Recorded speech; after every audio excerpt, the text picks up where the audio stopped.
The king who lost his 5 sons in one day. River Ose flowed silently beneath a silver dawn, its surface too calm for what it carried.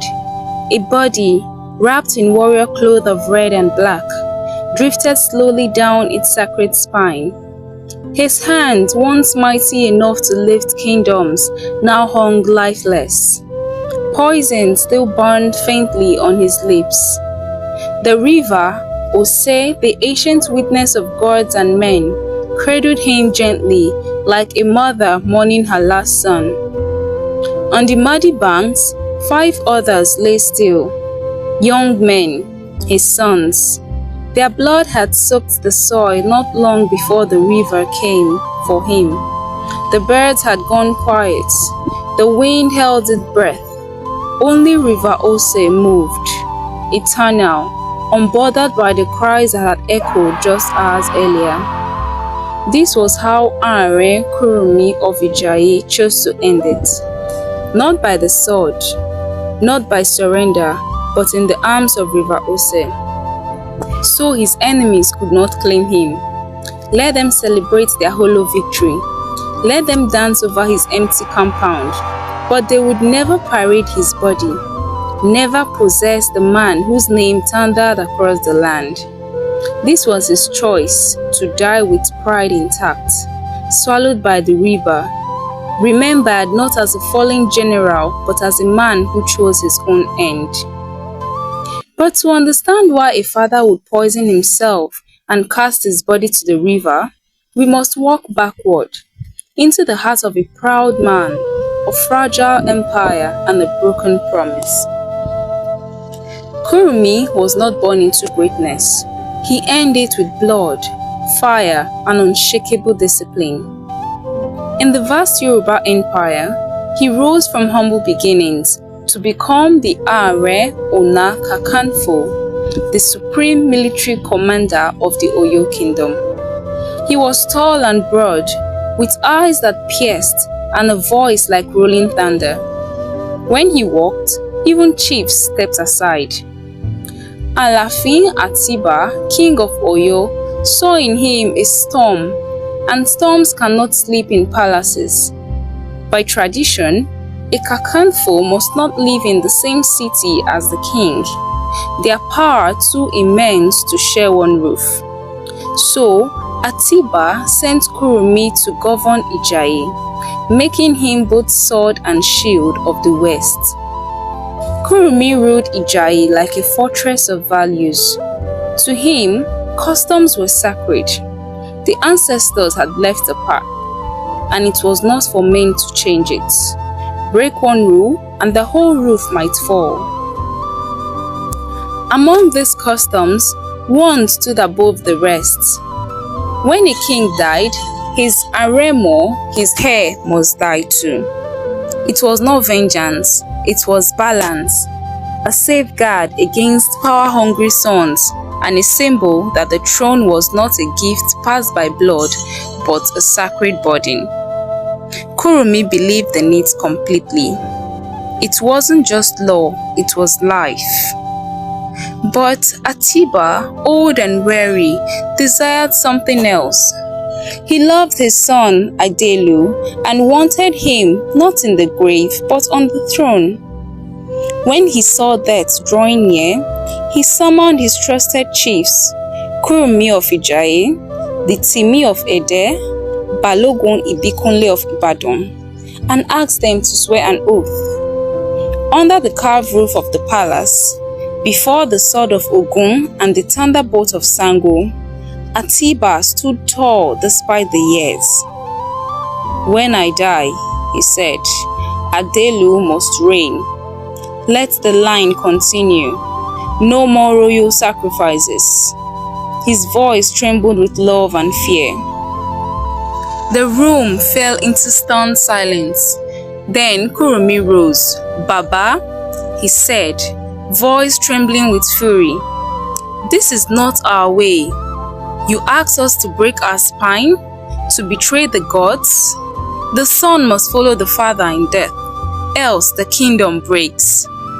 Tradition must serve the living, Atiba replied. But Kurunmi turned and left without swearing. In his heart, the king had already died because he had forsaken the oath of his fathers. Back in Ijaiye, Kurunmi brooded. He paced like a lion denied prey. He saw not a father's love, but the beginning of a collapse. If a king could toss aside the old ways for comfort, what was next? Who would protect the soul of the land? Meanwhile, in Ibadan, Balogun Ibikunle and Basoro Ogumola made their move. Ogumola in particular hungered for Kurunmi's fall. Years ago, Kurunmi had caught him in the arms of his wife and punished him with unforgettable shame. He had been tied, beaten, and made to eat ashes. Ogumola never forgot. Now, he had the perfect reason to return the favor with fire. When Atiba died and Adelu was crowned king, Kurunmi exploded. To him, Adelu was not a monarch. He was an abomination, a walking betrayer. Kurunmi declared him illegitimate and refused to recognize his rule. Adelu sent him a message. 2 gifts, peace twins carved from sacred wood and a pouch of gunpowder. It was a test. Kurunmi sent back only the powder. He chose war. Ijaiye turned into a military hive. Drums beat. War chants rose from compounds. Kurunmi stood like an iron tree, unmoved, eyes sharp. He called his sons, 5 of them, strong and eager, his pride, his blood. They lined up, swords polished, teeth clenched, eyes bright with loyalty. This is not a war for land, he told them. It is for our soul. If we die, let it be standing. Let them say we fell like warriors. He visited the oracle one last time. The seer, old as time, sat in a smoky hut and whispered, "Do not cross River Ose.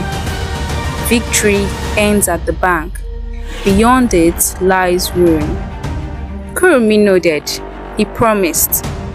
War came fast. Ijaiye's men fought with spirit and fury. Ogumola's troop retreated again and again. Kurunmi's sons led the charge, blades red, faces wide with purpose.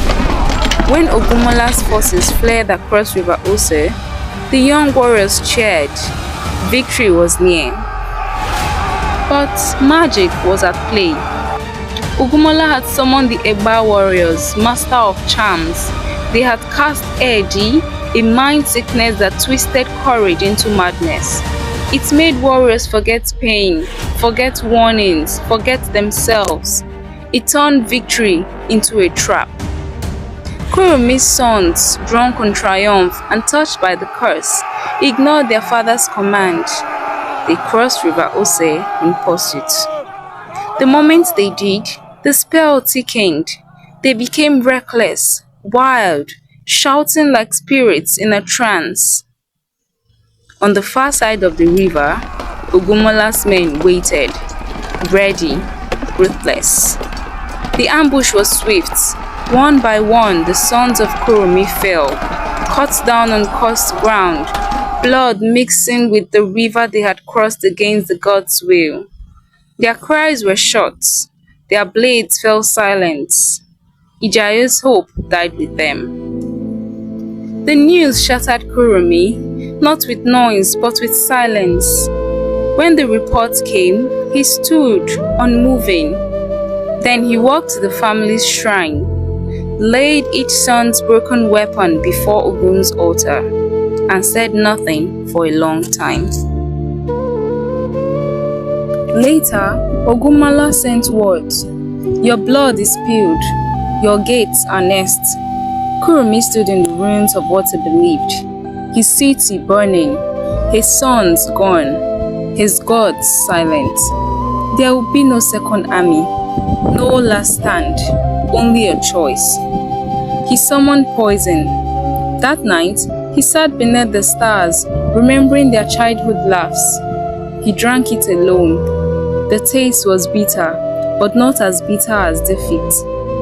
As death crept in, he called his men. "Take me to River Ose," he whispered. "Let the water have me, not them." They wept as they carried him, wrapped in warrior cloth, to the edge of the river he had once protected, and they let him go.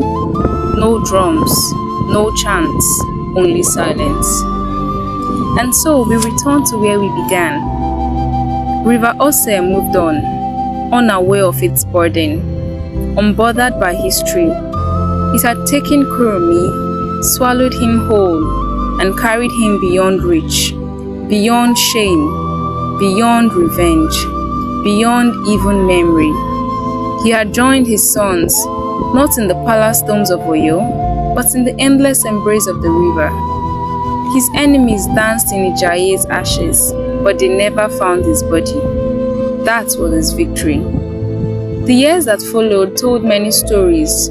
Some called him a fool, too stiff, too bound to old things. Others called him the last real man of honor.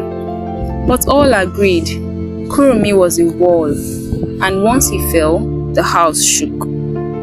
He still remains a heavy one, a warning and a legacy. Conviction is powerful, but it can blind.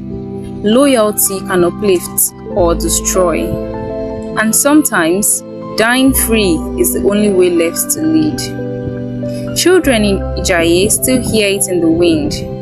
Old women still whisper it in twilight prayers.